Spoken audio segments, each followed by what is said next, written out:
Hello everyone, good morning, welcome to JK studies classes.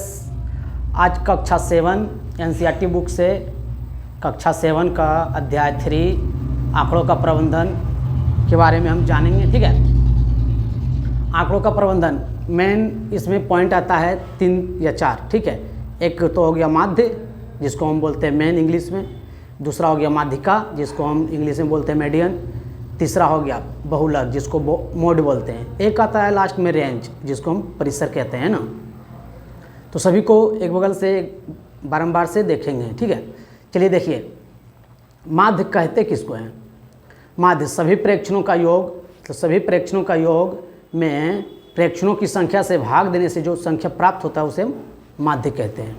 ठीक है, माध्य बराबर फॉर्मूला आता है, माध्य बराबर सभी प्रेक्षणों का योग बटे सभी प्रेक्षणों की संख्या। फॉर एग्जाम्पल, एक एग्जाम्पल लेते हैं। 1 2 3 4 5 का माध्य क्या होगा, है ना? तो माध्य बराबर 1 से लेकर 5 तक। तो 1 से लेकर 5 तक की संख्या जोड़ देंगे, और 1 से लेकर 5 संख्या होता है। 1 से लेकर 5 की संख्या को जोड़ देंगे और 5 से डिवाइड दे देंगे। मतलब कि 1 से 5 तक जोड़ेंगे तो 15 आएगा, और बटा 5, तो 5 3 15, मतलब माध्य बराबर 3 आ जाएगा। ठीक है, ये होता है माध्य। चलिए माध्यिका के बारे में समझते हैं, जिसको इंग्लिश में बोला जाता है मीडियन। यदि चर मानों को आरोही या अवरोही क्रम में सजाया जाए, यदि चर मानों को आरोही या अवरोही क्रम में सजाया जाए तो ठीक बीच वाला चर मान माध्यिका कहलाता है। कहने का मतलब हुआ, यदि जो डाटा दिया हुआ रहेगा चर मान, उसको असेंडिंग या डिसेंडिंग ऑर्डर में सजाते हैं तो उसका जो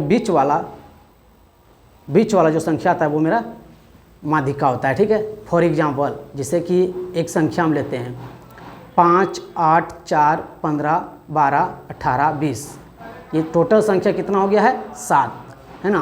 तो बीच में हमको जो संख्या लाना है, पहले तो आरोही अवरोही क्रम में सजा लेंगे। ठीक है, असेंडिंग या डिसेंडिंग ऑर्डर में हम देखिए सजाते हैं। 4 बढ़ते हुए, ठीक है, आरोही क्रम में 4 5 8 12 15 18 20, है ना?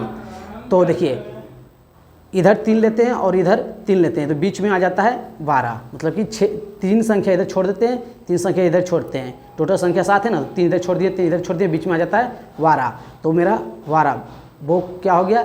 माध्यिका। अगर सम संख्या दिया हुआ रहेगा, मतलब विषम है तो 3 इधर ले लिए 3 इधर लेंगे, तो हो गया मेरा आंसर 12। लेकिन अगर सम रहेगा, मतलब कि 8 रहेगा, तो कैसे लेंगे? 3 इधर लेंगे 3 इधर लेंगे, तो बीच में बढ़ जाएगा 2 संख्या। अगर 4 4 लेंगे तो कुछ ना बचेगा, है ना? तो इस दरमियान हम क्या करते हैं, जब सम संख्या होता है तो अगर 8 संख्या है सम संख्या, तो 3 संख्या इधर लेंगे 3 संख्या इधर लेंगे, जो 2 संख्या बचेगा दोनों को जोड़ देंगे और 2 से भाग दे देंगे, वो मेरा आ जाएगा माध्यिका। फॉर एग्जांपल लेते हैं, जैसे 3 4 6 8 10 12 15 16, है ना?